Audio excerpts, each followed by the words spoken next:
యేసు రక్తమే జయం పరిచర్య ప్రైజ్ ద లార్డ్. మే 30వ తేదీ 2024. ఈరోజు దేవుని వాక్యము, మీతో కూడా ఉన్న యెహోవా దయచేయు రక్షణను మీరు చూచెదరు. భయపడకుడి, జడియకుడి, రేపు వారి మీదకి పోవుడి, యెహోవా మీతో కూడా ఉండును.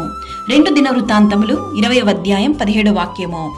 యెహోవా సెలవిచ్చునదేమనగా, ఈ గొప్ప సైన్యమునకు మీరు భయపడకుడి, జడియకుడి. ఈ యుద్ధము మీరు కాదు, దేవుడే జరిగించును. మీ దేవుడైన యెహోవాను నమ్ముకొనుడి, అప్పుడు మీరు స్థిరపరచబడుదురు. యుద్ధమునకు గుర్రములను ఆయత్తపరచుట కద్దుగాని రక్షణ యెహోవా ఆధీనము. మీ దేవుడైన యెహోవా కరుణా కటాక్షములు గలవాడు గనుక మీరు ఆయన వైపు తిరిగిన ఎడల ఆయన మీ యందు ప్రసన్నుడగును.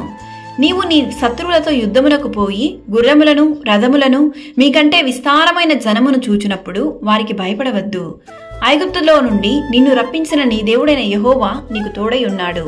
వణుకకుడి, వారి ముఖము చూచి బెదరకుడి అని దేవుని వాక్యం సెలవిస్తుంది. ఈరోజు ఈ వాక్యం వింటున్న ప్రియ సహోదరి సహోదరులారా, మీ శత్రువులు మీ నాశనాన్ని, మీ అపజయాన్ని, మీ అనారోగ్య పరిస్థితిని ఎదురు చూస్తూ ఉండొచ్చు. సర్వశక్తిమంతుడైన దేవుడు మీకు తోడుగా ఉండంగా మీ శత్రువుల ఎదుట మీరు సిగ్గు పొందరు. మీ కొరకు మీ శత్రువులతో యుద్ధము చేసి మిమ్మల్ని రక్షించువాడు మీ దేవుడైన యెహోవాయే. నీకు విరోధముగా రూపింపబడిన ఏ ఆయుధమును వర్ధిల్లదు. రక్షణకర్తయగు దేవుడు మీకు తోడై ఉండును గాక. ఆమేన్. God bless you.